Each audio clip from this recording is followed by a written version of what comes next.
So we're talking to Geoff Tate right now. Geoff is currently, are you in the middle or near the end of the 30th anniversary Empire and Rage for Order tour here? Because you started the tour here in Worcester at Rascals, right? Well, I don't know. I started it in 2020. Oh, that's true. That's true. Yeah, that's true. I forgot about that. Right. Yeah, it's kind of gone, it's taken some sideways trips, I guess, Yes. throughout the last year and a half, 2 years, I guess it's going on. Yeah, we started in 2020, and then it got relocated to a different time period and rescheduled 3 different times, and finally got back on the road a few months ago, and so we're continuing on, and I booked right now up until 2023. Wow. So I don't know if it's in the middle or maybe the middle. Yeah. Do you know where you are right now? I'm in Manhattan. Oh, very nice. Oh, very, very nice. We saw you here at Rascals a few months ago, and then you've taken the show to Europe too, right? Well, back and forth, yeah. And we're going there again in February. Man, we kind of move around because of the COVID situation. All the dates got kind of jumbled up, and they're not in any kind of order, Right. So it's crazy. Like, one for a week we'll be in the northeast of America, then we'll be in the southwest of America, then we'll be in Finland, and then back to the UK, and then going to Norway after that. So it's all kind of back and forth in weird order. Jeez, that would wreak havoc on my system as far as the jet lag and stuff. I mean, I know you've been doing this for a long time, but just the change in time zones and stuff must be tough. Yeah, I don't feel the jet lag anymore. It's weird. I've heard people that travel a lot that happens to them. They get used to it and they don't really notice it anymore. And it finally happened to me like 5 or 6 years ago. I just stopped being affected by it. It's weird. Well, happy belated birthday, right? You had a birthday a couple weeks ago. You. Yeah, and you look great for 43 years old. I'll just say that. Actually, I only hope and pray that I look a fraction as good as you do at your age. And so I want to kind of get personal here and ask, what is it you do? Because singers, you're dealing with an instrument, to me, that seems so fragile with your voice. And you really have to watch everything, not like what you take in for a diet and exercise, but your lifestyle, too, is involved in taking care of your voice. What do you do to keep your voice strong and to keep in what I like to call fighting shape for performing? Yeah. What's your secret? I use that term, too. That's your fighting weight or your fighting shape. Yeah. Yeah, it's tough. Yeah, it really is. It's trying to achieve some sort of balance in a lifestyle that kind of tends towards excess. Right. All the traveling and the hours that you spend, different hours of the day or night that you're awake. It's time zone changes different. You're living in airports and trains and actually eating in different places to go around the world. Your diet changes all the time. So it's really difficult to sort of gauge all that. And I just kind of try to keep it down to something simple, which is portion control. Right. Yeah. I have a big appetite. I love food, and I love dining, and all the different kind of restaurants you can go to throughout the world. I love that. And then wine. I'm a wine fan, I always have to have wine with every meal. So that takes its toll too. So it's just moderation, trying to keep all that in check. It's a full-time job. yeah, especially for a singer. Yeah, and the whole thing about the rock and roll lifestyle, it doesn't help. Yeah. Well, I've never been a real drug user or that kind of thing, so it's never really been a problem for me. Like other people have struggled with it. For me, it's mostly about food and wine. I love to drink.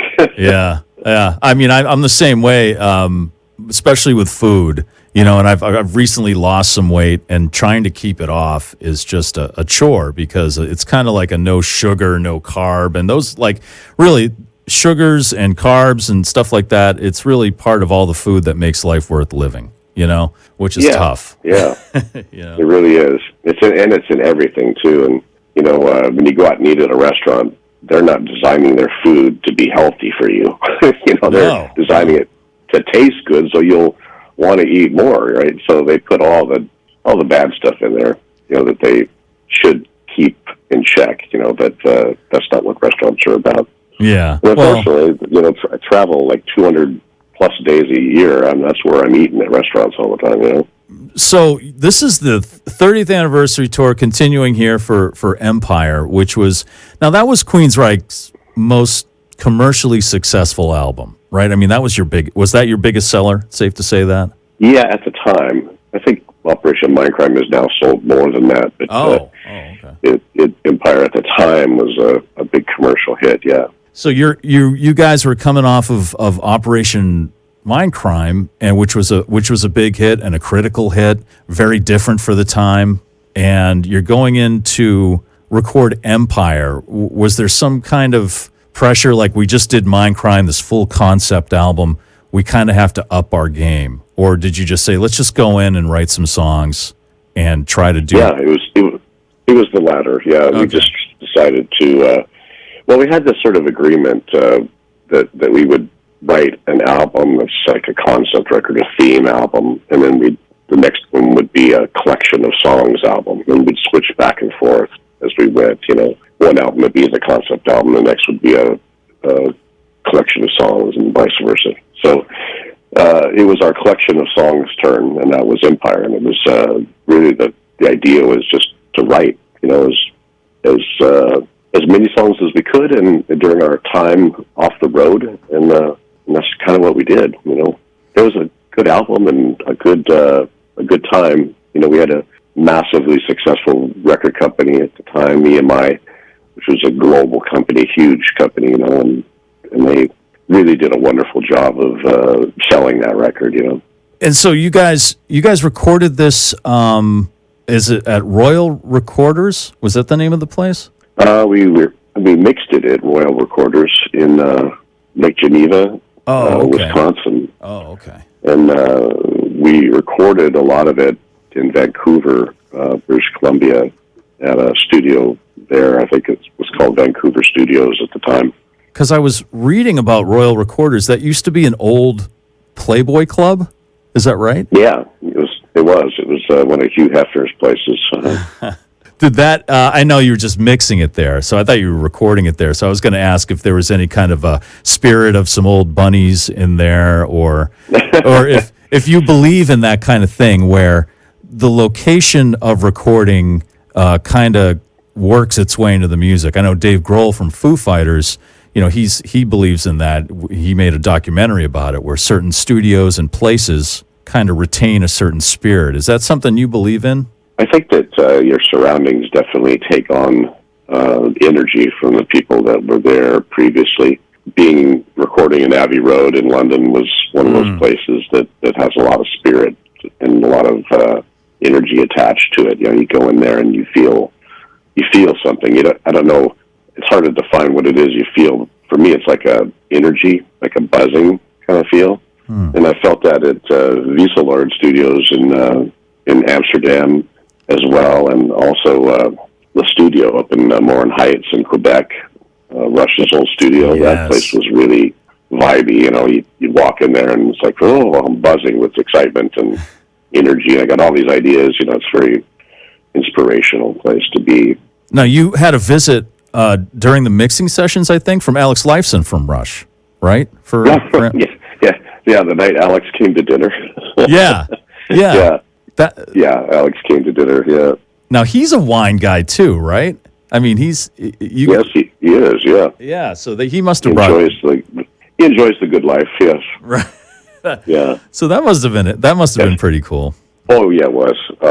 Alex is a wonderful dinner guest because he's very entertaining, and, of course, he has a career that spans, decades, and so he has many, many interesting stories, and, it was a lot of laughs.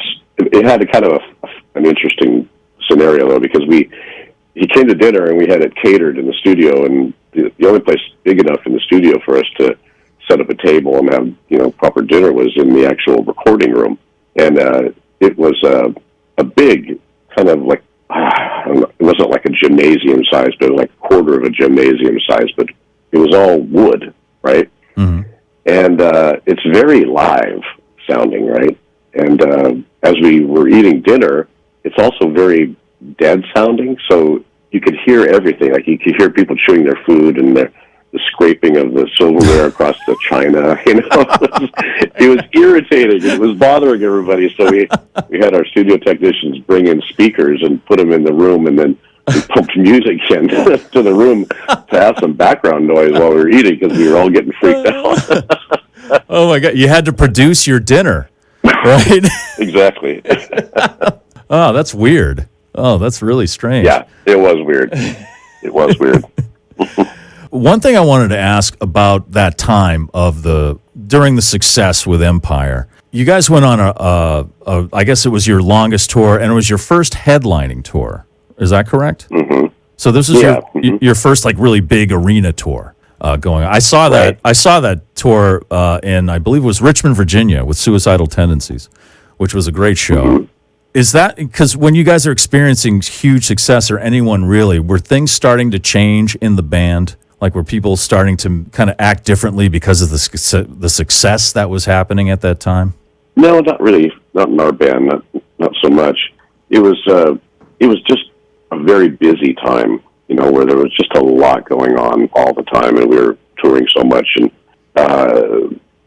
we toured a lot previous to the Empire album, but now this tour really went longer than normal, you know, longer than we'd ever done before. So that was kind of an adjustment for everyone, I think. But it was more about just not having enough time in the day to do everything that you felt like you needed to do. You know, it was a bit frustrating. But I don't know. Looking back on it, it wasn't any more frustrating than everyday life nowadays. I mean, the whole COVID situation, now that was difficult to deal with. You know? Yeah, I'm sure. It makes, like, touring for 18 months seems like a piece of cake to me now, you know? Yeah, especially with the you know, the constant questioning of if a show is actually going to happen. That must be actually more stressful. And dealing with every state has different rules that you have to follow. Every city has different rules within that state. So the venues are constantly trying to adjust and, you know, please everybody and, you know, not have lawsuits thrown at them, and they're trying to do this and that, and then the acts that come through, we're trying to make it work as well and follow the rules and keep social distancing and everything that we have to do. And then other places, they go, we don't care what you do. Come on in, you know, business as usual. And then going to different countries, like, you know, we had a huge tour slated for Norway that just got completely canceled, right? Like a week before we were going, they said, oh, sorry, we have to pull the plug on it, you know, because it's just not going to happen. And we'd already rescheduled that tour 3 times, you know? Jeez. So everything's always in flux and changing, and you have to be liquid enough to adapt to it, you know, and it's frustrating. It's very frustrating, not just for the fans who are questioning, you know, whether their tickets can be good to see the band, but for the band knowing if they're going to be able to do one show or 6 shows or a whole tour or no tour at all, you know? Right. It's a very frustrating time. And everybody just wants to get back to work, and everybody wants to just do it and go for it. It's baby steps, really.